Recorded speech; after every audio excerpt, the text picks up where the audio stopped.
Aprovechando las vacaciones de verano en el hemisferio norte, mi hijo Carlos ha venido unos días aquí a San Fernando, en la sexta región de Chile, y vamos a aprovechar para que nos comente un poco de su experiencia de estudiar y trabajar en Estados Unidos. En primer lugar, Carlos, quiero que hagamos un recuerdo de tu primer viaje a Estados Unidos, de tu experiencia de la beca que fuiste, tengo entendido, recuerdo, un año en Missouri. Cuéntanos un poco, tú estabas estudiando, ¿cómo ocurrió eso?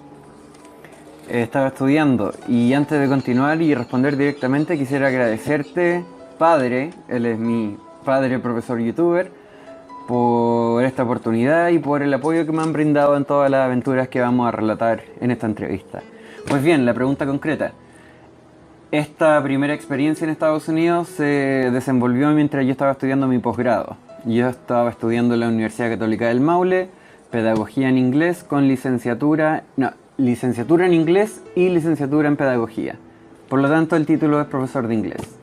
Y en el contexto de mi segundo o tercer año, hubo un gran terremoto aquí en Chile, de proporciones catastróficas, como sabemos.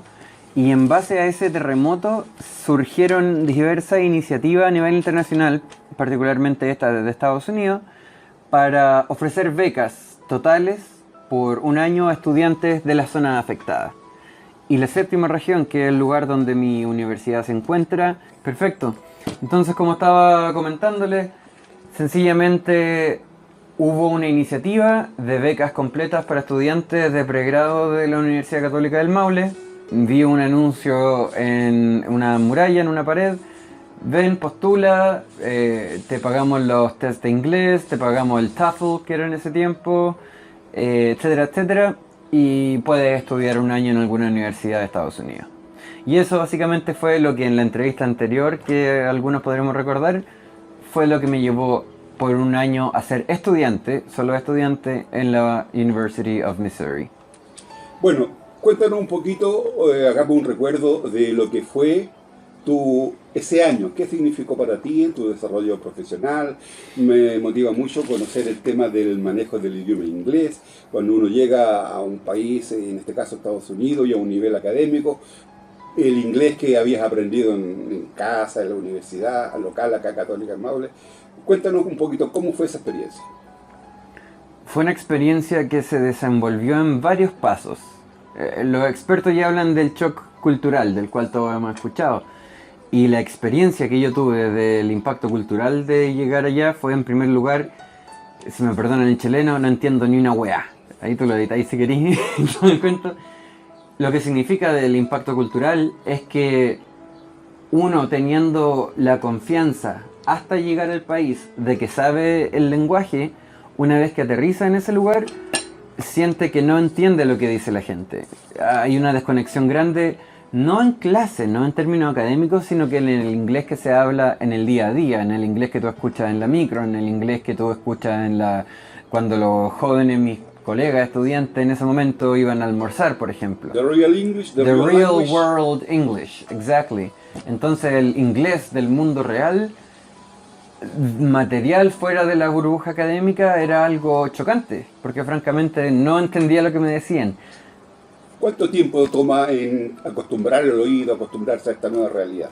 Mira, desde mi punto de vista eso depende de la experiencia previa, porque un poco de contexto para los auditores, el profesor youtuber, desde que yo era pequeño, me indujo al idioma inglés, exponiéndome a dibujo animado, a música, canciones, cuentos, mucho material del British Council, de la Voice of America y distintos tipos de organizaciones. And BBC. BBC, of course, World Service, and Deutsche Welle, ellos son alemanes, pero también tienen buenas cosas en otro idioma. El punto es que gracias a esa base, a mí la transición me tomó relativamente poco. Yo diría en tiempo, 3 semanas, 2 semanas, ya estaba entendiendo el inglés del mundo, de no solamente la sala de clase. Hablemos un poquito de las actividades académicas que desarrollaste en este año en Missouri. Comparativamente con la universidad local, la Universidad Católica del Maule y esa Universidad de Missouri. ¿Qué temas? ¿Qué ramos? Claro. Como yo estaba estudiando, como ya dijimos, licenciatura en inglés y en pedagogía, la beca daba la instrucción que uno debía tomar cursos que precisamente se ajustaran a la disciplina que uno estuviera estudiando. Por lo tanto, yo tomé cursos de American Short Stories, que es básicamente cuentos estadounidenses, como uno puede tener una colección en Chile, cuentos populares o algo así. Esa es la versión estadounidense de eso, en la cual leímos mucho. American Literature, que se llama, que es literatura, base de literatura estadounidense, y en general una amplia gama de cursos enfocados al lenguaje inglés, a la escritura y la lectura del lenguaje inglés. ¿Cuál crees tú que fue tu mayor experiencia o conocimiento de haber estado un año en la Universidad de Missouri? Digámoslo académicamente o de la cultura americana. Precisamente, académicamente y culturalmente. Porque como establecimos, el mundo real cultural y el mundo académico a veces no coinciden tanto en nuestros conocimientos.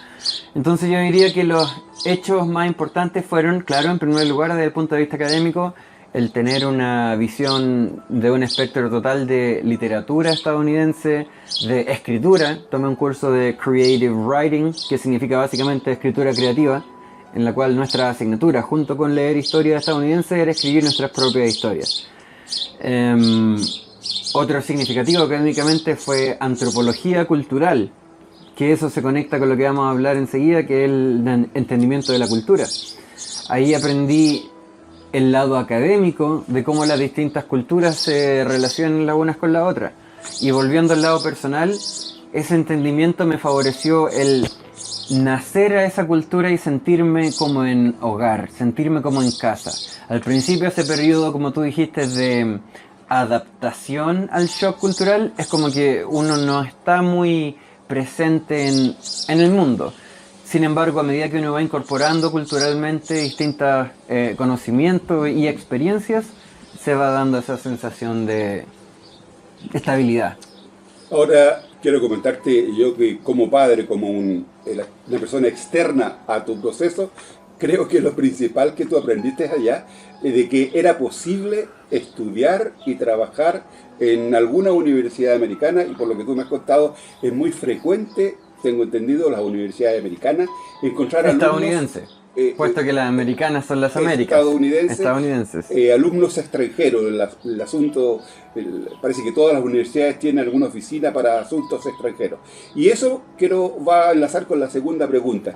Quiero que me cuentes un poco sobre esta segunda parte, donde tú ahora estás en Estados Unidos, estás trabajando y estudiando por tu propia cuenta. Quiero que me cuentes un poco cómo fue ese proceso de postulación a trabajar y estudiar en una universidad estadounidense. Claro, entiendo. El primer punto que el profesor youtuber acaba de mencionar es fundamental. El saber de que existe la posibilidad de poder ir a estudiar y trabajar, y que en el proceso de estudiar y trabajar precisamente uno se autosustenta y no necesita tener mucho dinero en anticipación. Se necesita el dinero del pasaje, se necesita para establecerse.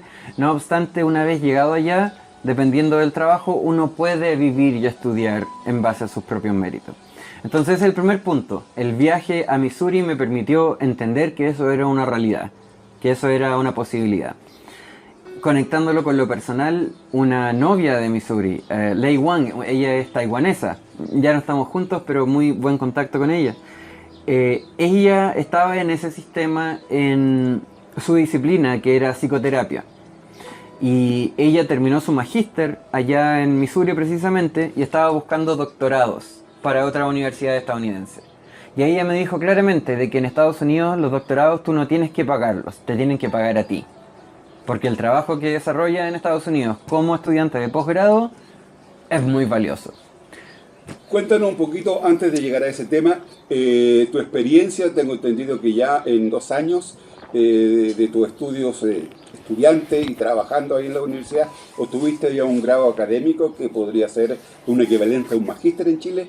Y cuéntanos un poco sobre esos estudios y la especialidad y, claro, y un poco la malla curricular de ese magíster. Eso es un placer responderlo, puesto que es la dirección que ha tomado mi vida, como tú bien dices, los últimos 2 años, en un Master of Arts en Rhetoric and Professional Communication, es decir, en retórica, composición y comunicación profesional, Y eso ha en grandísima medida delineado mis propios procesos de entendimiento cultural, vamos a seguir hablando, de entendimiento personal con la gente y básicamente cómo a través del lenguaje vamos constituyendo materialidades.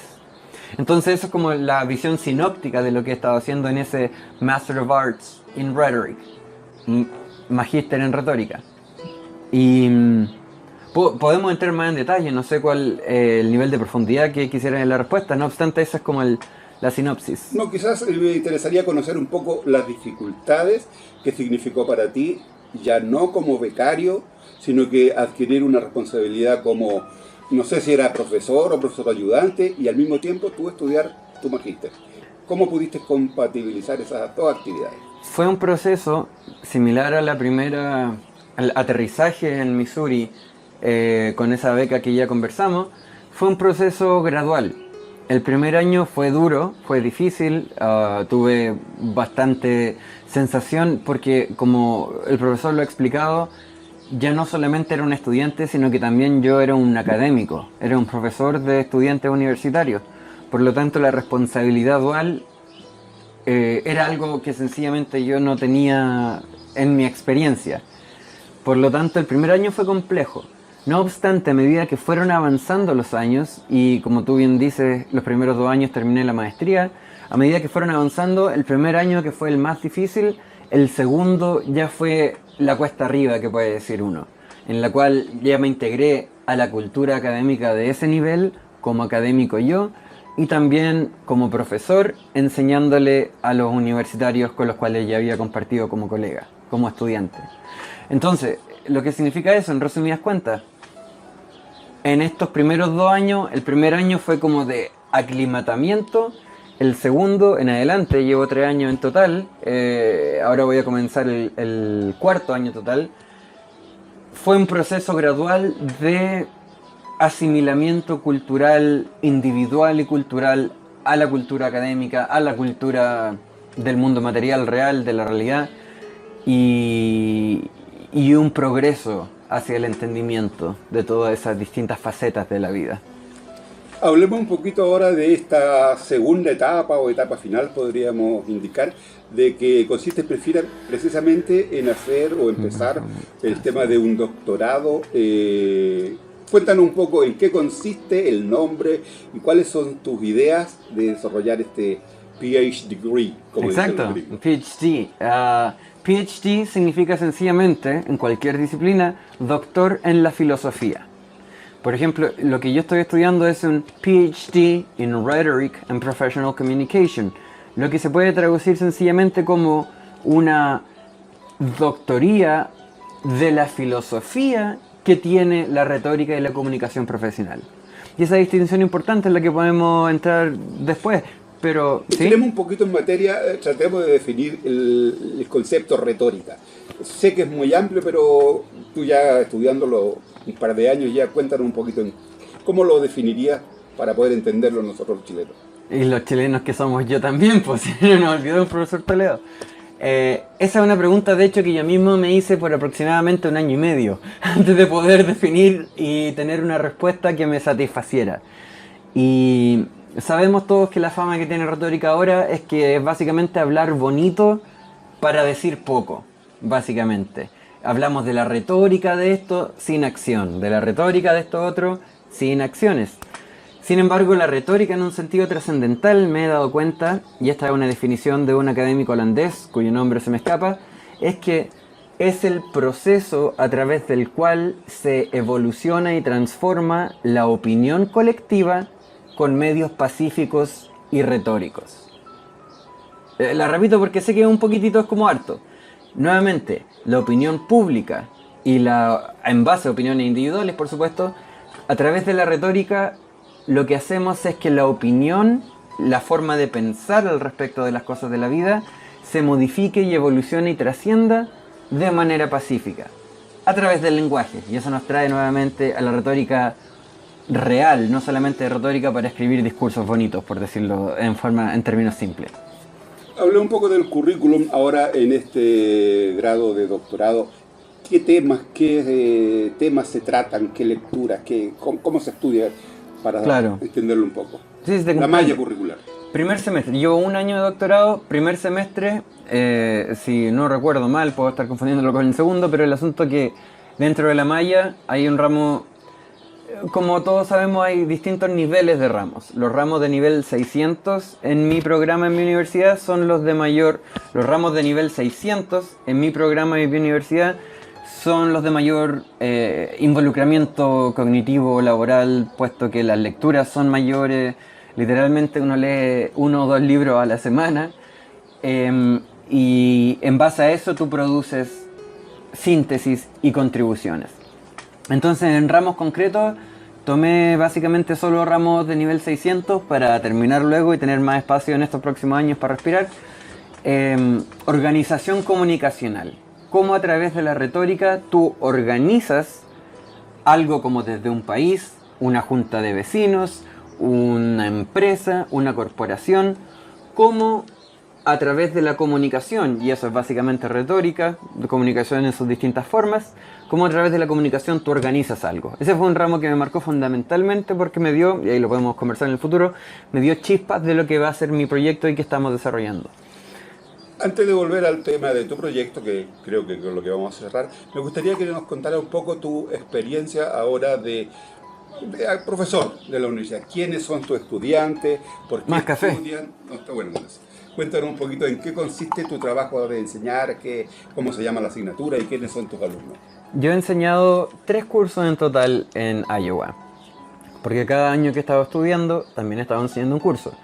Los primeros 2 semestres enseñé Speech Com 212, sencillamente Comunicación Oral 212, en la cual es un curso requerido por todos los estudiantes del llamado currículo común, independiente de la carrera en la que estén, y que les da facultad de oratoria. Les enseñamos retórica, los de retórica tratamos de enseñar retórica y lo hacemos de hecho, y eso consiste básicamente en darles facultades y habilidades para que se expresen en público. Ese es el primer curso que enseñé por un año. Después del segundo año enseñé un curso de escritura que se llama English 150, que es el curso básico de escritura académica.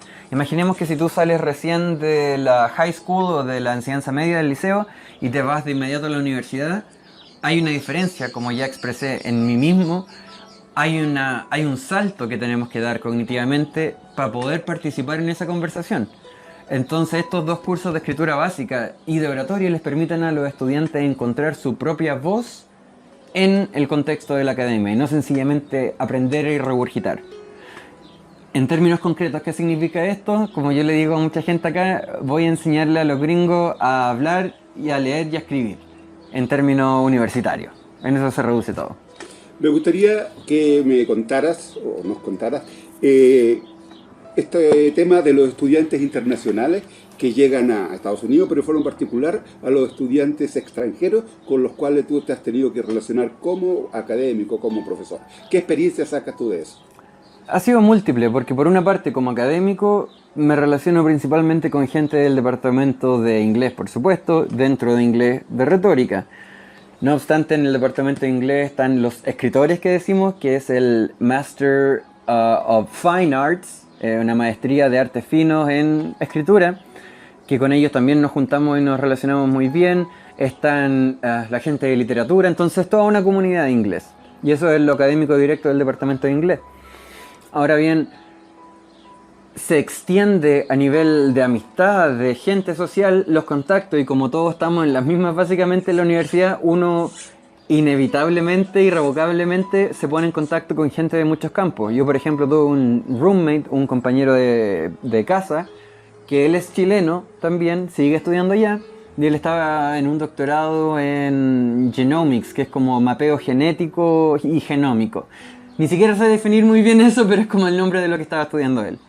Otros colombianos también, con ingeniería de suelo, horticultura, una amiga francesa que recuerdo muy bien, que estaba estudiando Seed Science o ciencia de semillas, y así sucesivamente, uno tanto en lo académico profesional como en lo social cultural se pone en contacto con muchas disciplinas y con gente alrededor del mundo. Para terminar, quiero que me cuentes un poquito la idea de tu proyecto, tesis, no sé cuál es la palabra que defina tu trabajo posterior y cuánto tiempo te queda para terminar este doctorado y cuáles son tus proyecciones futuras. Perfecto, es un excelente bamboleo de preguntas para finalizar. En primer lugar, en cuanto a tiempo, tengo 4 años más de financiamiento. Eso quiere decir de que la universidad se comprometió, tengo la promesa de la universidad de que puedo tener 4 años allá, me van a dar trabajo enseñando distintos cursos, yo voy escogiendo qué cursos voy enseñando, puedo ir avanzando, por 4 años más, comenzando el 20 de agosto que viene, muy pronto. Ahí comienza el segundo año hasta el cuarto. Ese es mi margen de tiempo grande. Ahora, en cuanto a márgenes de tiempo y marcos temporales más pequeños, tengo el objetivo, el mediano plazo, digamos, de aquí a 1 o 2 semestres, de escribir algunos papers y enviarlos a revistas especializadas para publicar. Y ahora la pregunta final y la respuesta final, ¿publicar qué? ¿Cuál es mi proyecto que estoy tratando de hacer? ¿Qué estamos tratando de hacer con el esfuerzo del trabajo? Si recordamos, mencioné organización comunicacional y algo que no mencioné, excuse us, es lo de mucha psicología que tiene mi trabajo. Estoy haciendo una mención en psicología que consiste básicamente en tomar 6 cursos avanzados de psicología y psicología sistémica. El asunto es que mi trabajo se relaciona con los niveles de conciencia que los estudiantes estadounidenses, internacionales, de donde sea, desde qué niveles de conciencia producen el texto que están escribiendo. Y lo que yo hago como profesor y lo que estoy tratando de sistematizar es determinar ese nivel de conciencia y yo como profesor, enfocado en el estudiante, dar actividades de escritura concretas que les ayuden a ellos mismos a pasar a estos niveles a estos superiores niveles de conciencia. Y esto no es ninguna magia, ninguna cosa vudú. La psicología del desarrollo lleva hablando más de 100 años de que los humanos vamos creciendo por etapas. Es como recordar a Piaget, no sé si, yo creo que la audición, la audiencia familiar con Piaget y las distintas etapas de desarrollo cognitivo, los humanos vamos subiendo por una pirámide de desarrollo en distintos ámbitos. Entonces lo mío básicamente es identificar en qué piso de la pirámide está la gente y yo como docente y profesor instructor ayudarle a que ellos mismos encuentren el camino al siguiente nivel de su propia actividad conciencial. Ese es el resumen de mi proyecto total. Y ahora el nombre más pesado, el nombre denso, el que es como un poco más denso, se llama, en base a lo que he aprendido en teoría de sistemas y en organización comunicacional, es una emergencia y consolidación de redes multidimensionales de relaciones individuales y colectivas. Nuevamente, es la emergencia y consolidación de redes multidimensionales de relaciones individuales y colectivas, que en base a razones místicas yo he llamado Baphomet o Bathysphere, que eso puede ser otra entrevista para los amigos de lo esotérico. Bien, dejamos hasta aquí esta entrevista para no cansar a nuestros amigos auditores. Te agradezco el tiempo que hayas hecho. Por supuesto, padre, acá. siempre. Y eso es todo por hoy. Será hasta la próxima vez. Chao.